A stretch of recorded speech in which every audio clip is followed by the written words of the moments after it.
The honey buzzard's mastery of the skies provides both birds with breakfast.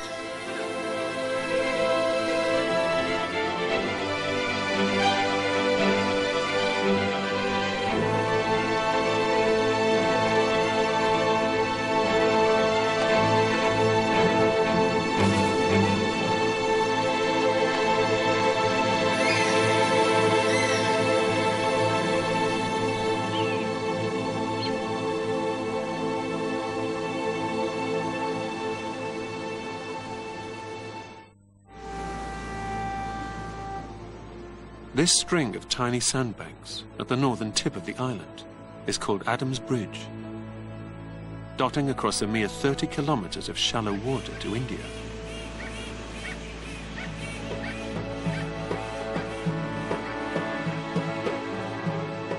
But the two pieces of land were once one. And over millions of years, Sri Lanka and India connected and disconnected.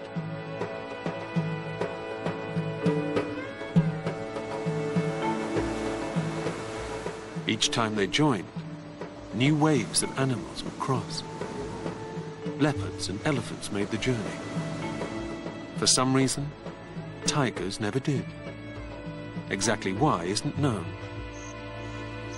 But it left the leopard, the ultimate ruler of this tiny isle.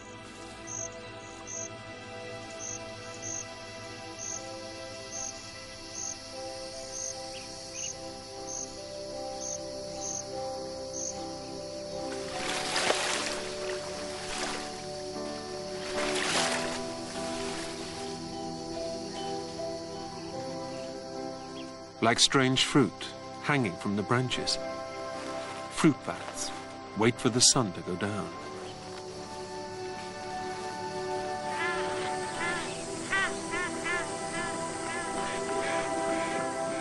At dusk, pelicans arrive at their roost for the night, to join those who've woken for the night shift.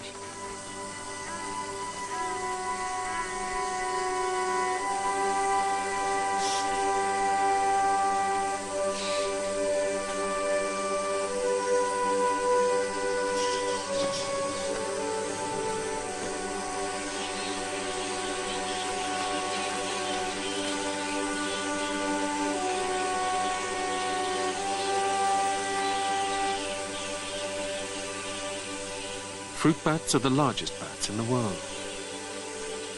Setting to work as darkness falls, they will seek out ripe fruits.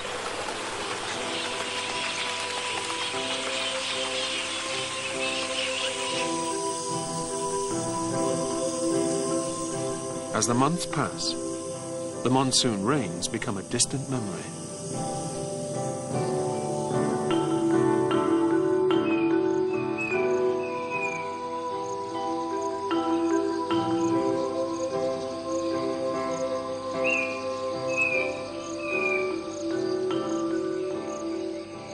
The sun burns down from a cloudless sky. The rich grass turns from green to brown. Luckily, the elephants of Sri Lanka are experts when it comes to this particular food. They have their own unique characteristics, traits belonging to no other elephant. Unlike African elephants, very few Sri Lankan elephants have tusks. Females don't have them at all, and less than 10% of males.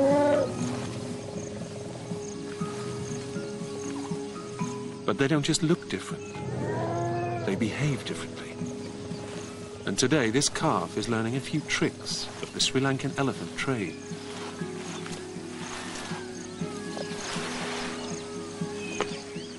Its elders swipe clumps of grass across their feet before eating.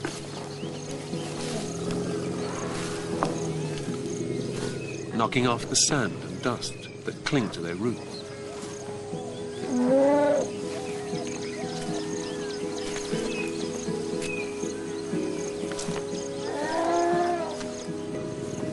Scientists don't know exactly why they do this, but one theory is that it prevents wear and tear on their teeth.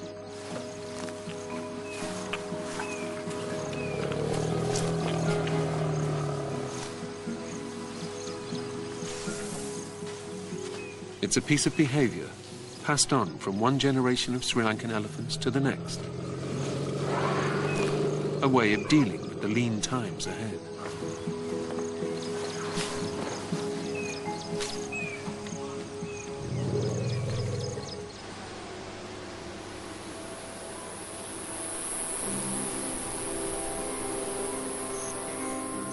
As the weeks pass, the dry season continues to grip these lands.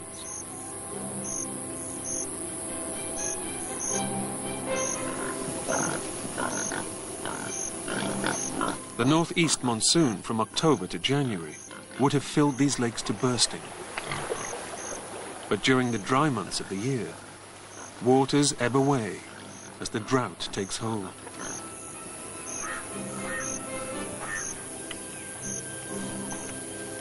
In the blistering heat of the midday sun, most creatures of the jungle retreat to the cool of the shade.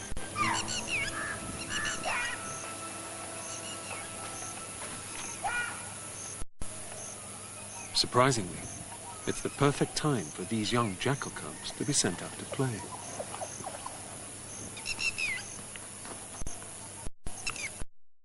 Today, most other predators will be resting.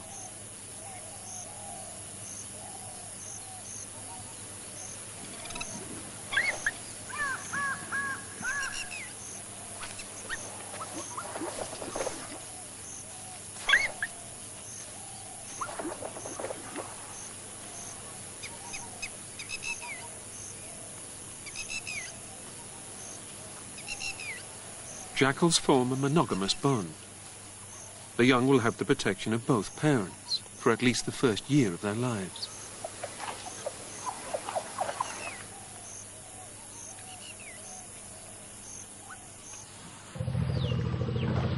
Unlike this calf, who's been brought up in a tight-knit family, where mother always knows best.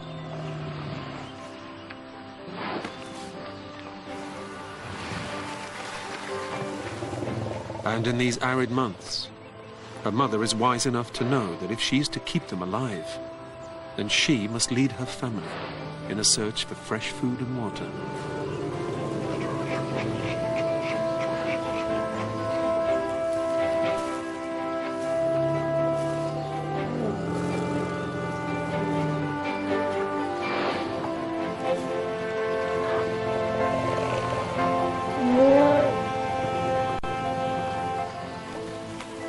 This lone male, too, is on the move.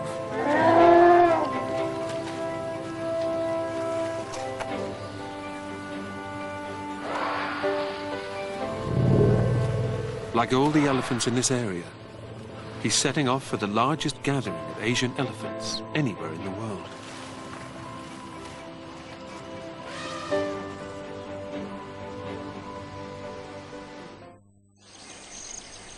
The Leopard King continues to patrol the borders of his increasingly dry territory.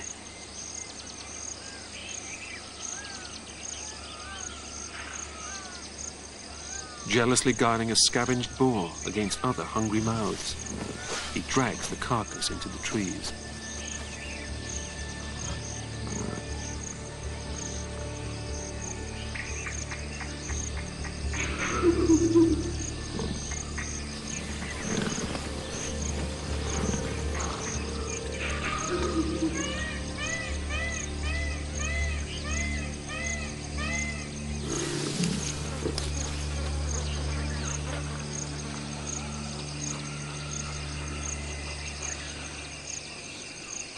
But this jackal can smell food. If he finds it, his pack could strip it to the bone in hours.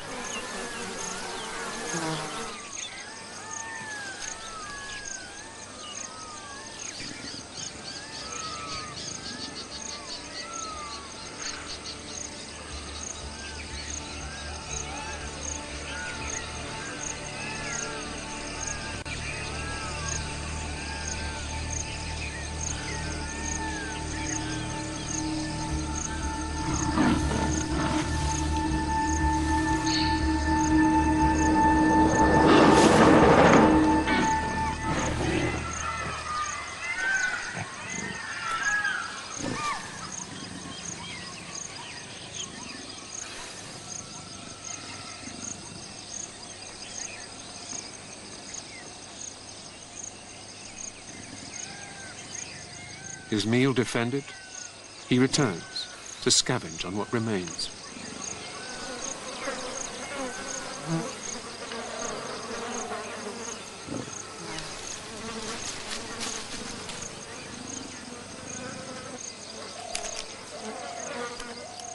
Using his rough tongue to peel skin from the bone.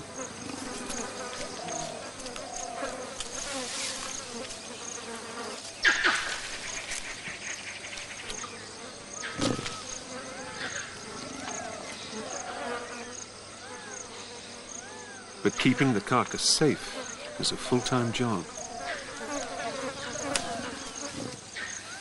Especially when other predators are on the prowl.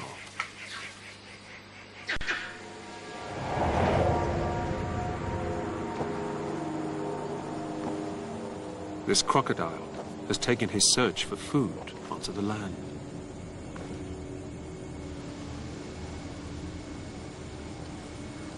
Its home is the man-made lakes of the ancient kings. But during the dry season, it roams further afield for food.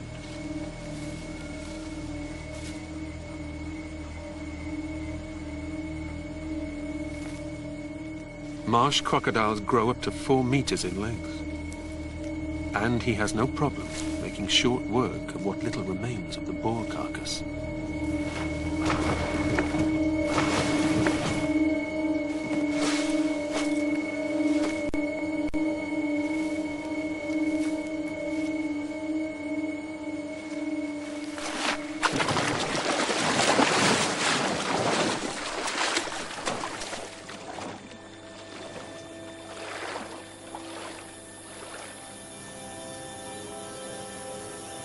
As the Earth wheels round the sun, the dry season reaches its zenith.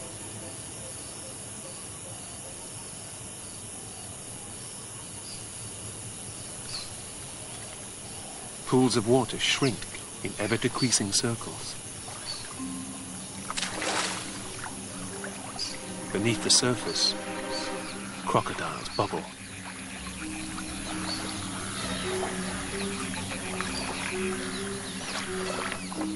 With water so scarce, buffalo and painted stork huddle together, while crocodiles snap at their feet.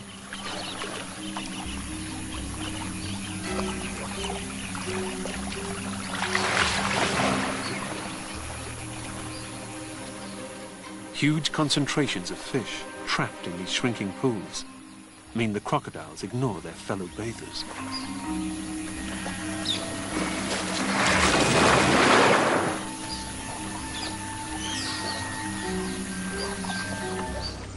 With each day that passes, the water continues to ebb away. There's nothing the animals can do but wait for the rains. Even the king of the island is forced to drink from these pathetic pools.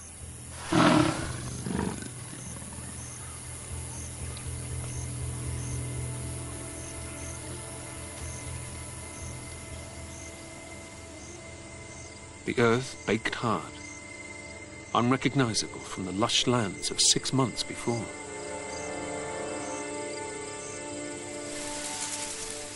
Against the dusty brown of the land, bright peacocks display their feathers in a riot of color.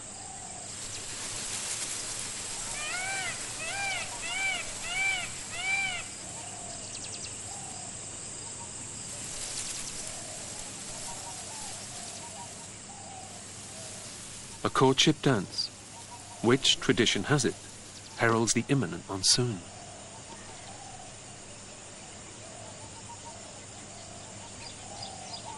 But this year, the rains are late, and the females unimpressed.